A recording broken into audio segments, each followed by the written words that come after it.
Daar is 'n goeie dag en welkom hier by in ons Swartland. Ons gesels vandag saam met Jolene. Jolene, baie welkom hier.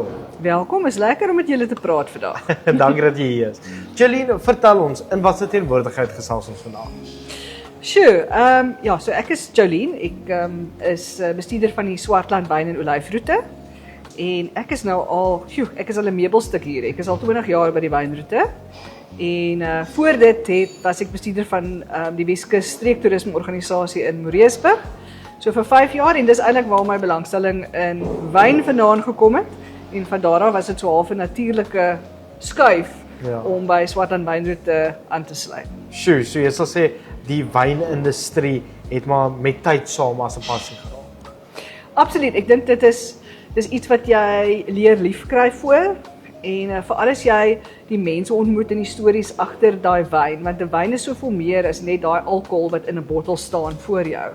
So elke stap van die proses van die wingerd af regdeur tot by die wyn maak is net 'n ongelooflike storie agter dit. So en dit is dink ek hou van stories, ek hou van geskiedenis. So en natuurlik wyn drink. So alles lyn perfek. Ja. Nou, jy sê dit het met tyd 'n passie geraak, maar hoekom? Dis nou ongeag die wyn, hoekom hierdie industrie? Sjoe, dis 'n moeilike vraag en 'n maklike vraag. So Swartland, ek het groot geword met Swartland spesifiek. Ek kom van Weskus af, ek kom van Vredemag af en ons is geleer van kleins af, Sondagmiddag saam met ete, het ons 'n glasie Swartland Hannepoot in jou glas gekry. So in ons huis was Swartland sinoniem vir my moet groot word en dit so 'n bietjie van 'n nostalgie ook aan dit. En met dit dat ek by toerisme betrokke was, is daar's drie wynroetes eintlik in die hele Weskus area. Ons Namakwa, Weskus, Darling en Swartland.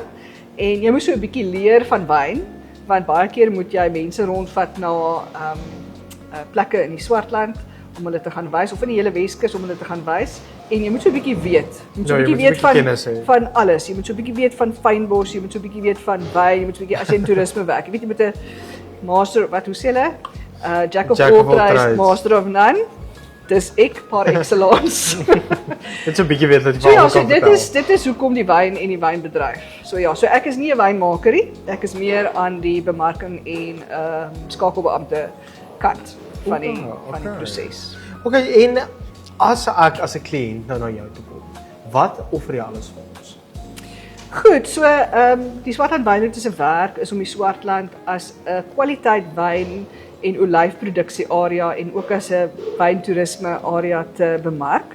So ons doen 'n paar feeste deur die loop van die jaar. Die twee grootes is maar ons Swartland Ope Dag wat in Junie is, waar al ons kelders spesifiek ook hierdie soos klein keldertjies wat ons vandag instaan wat hulle oop is vir die publiek vir daai dag. Want baie van ons produsente het nie prolokale nie. So dis hoekom ons daardie dag geskep het en dan het ons in November maand ook 'n event wat ons noem die Swartland Street Party daar in Riebeeck Kasteel, in Short Street Riebeeck Kasteel, waar ons dan ook 'n geleentheid bied vir besoekers om hierdie kelder se wyne te proe. So baie event organising, ek het baie media wat ek in die streek rondneem. Ek help ander wynmakers en van ander lande wat uit wil kom Swartland toe en die Swartland wil kom ervaar. En ons wyne wil vergelyk met hulle wyne, so ek reël vir hulle afsprake met die kelders, ek vat hulle 'n bietjie op toere, ek doen 'n bietjie die social media, so jack of all trades, jy weet. Nou, wie sal jou ideale kliënt wees? Sure. Iemand wat 'n bietjie wil wegbreek uit die alledaagse uit, wat 'n bietjie wil wegbreek van sosiale media af, wat hou van een-op-een kontak, wat 'n bietjie wil hulle skoene uitskop en kom ontspan en wil kom net mens wees. Ja. Ek dink mens raak so vasgevang in jou daaglikse roetines en die tempo wat goed deesdae ontwikkel en gebeur in besighede in 'n mens se lewe. Moet 'n mens net baie keer terugsit en net bietjie connect met mense en real wees. En dit is wat die Swartland is. Dit is. En ek moet sê, ons is nou al die hele dag hier, hulle is verskriklik gasvry. So jy hoef nie te bekommer daaroor nie. Maar dit was verskriklik lekker om met jou te gesels en dit was verskriklik lekker wat jy alles vir ons gewys het. Ons gaan nou vir julle wys wat ons alles al gesien het. Maar jy moet 'n baie lekker dag hê en voorspoed met al die nuwe kliënte. Wonderlik en kom kuier gerus weer. Dankie. Totsiens.